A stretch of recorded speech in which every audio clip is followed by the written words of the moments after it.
তো hi guys, good morning সবাইকে। তো বন্ধুরা, আমি সকাল সকাল মাঠে চলে এসেছি আর গোলাপ খেতে এসে অনেক দিন পর গোলাপ খেতে আসলাম, আর সেটা তোমাদেরকে দেখাচ্ছে। আর আমার গলার ভয়েসটা খুবই খারাপ, তো তোমরা একটু মানিয়ে নিও।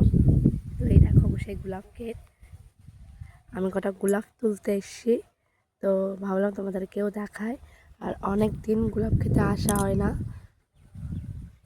ওই দিকটাও আছে গোলাপ ক্ষেত, বাড়ির পাশেই গোলাপ ক্ষেত। দেখো কি সুন্দর সুন্দর গোলাপ, তারা তোমাদেরকে দেখাচ্ছি।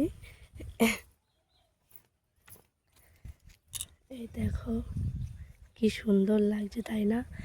এরকম অনেক আছে ভিতরে, কিন্তু যেহেতু ভিতরে যাব না। আর আমাদের বাড়ি দেখো, ওই যে বাড়ির পাশে এই যে আমাদের গোলাপ ক্ষেত। তো যাই হোক, আমি কটা গোলাপ ফুল তুলবো, তো নিয়ে তারপরে বাড়ি চলে যাবো। তো যাই হোক, আজকে ভিডিওটা এই পর্যন্ত। টাটা সবাইকে।